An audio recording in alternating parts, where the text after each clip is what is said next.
Getxok bat egiten du Euskararen egunarekin, baina ez soilik abenduaren 3an, egunero egin nahi dugu.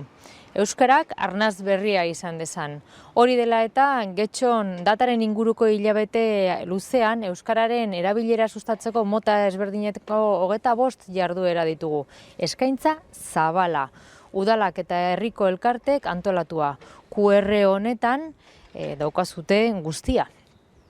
Jardueren antolatzaileoi guztioi eskerrak eman nahi dizkizuet egiten duzuen lanagatik eta esfortzuarengatik. Eta getxotarrok animatu nahi ditut parte hartzera. En Getxo lo tenemos muy claro y trabajamos durante todo el año para practicar el euskera.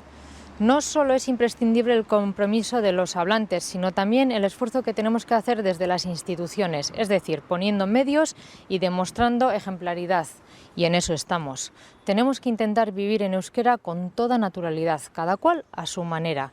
Y para hacerlo es muy importante poder participar en actividades familiares, laborales, de ocio, culturales o deportivas.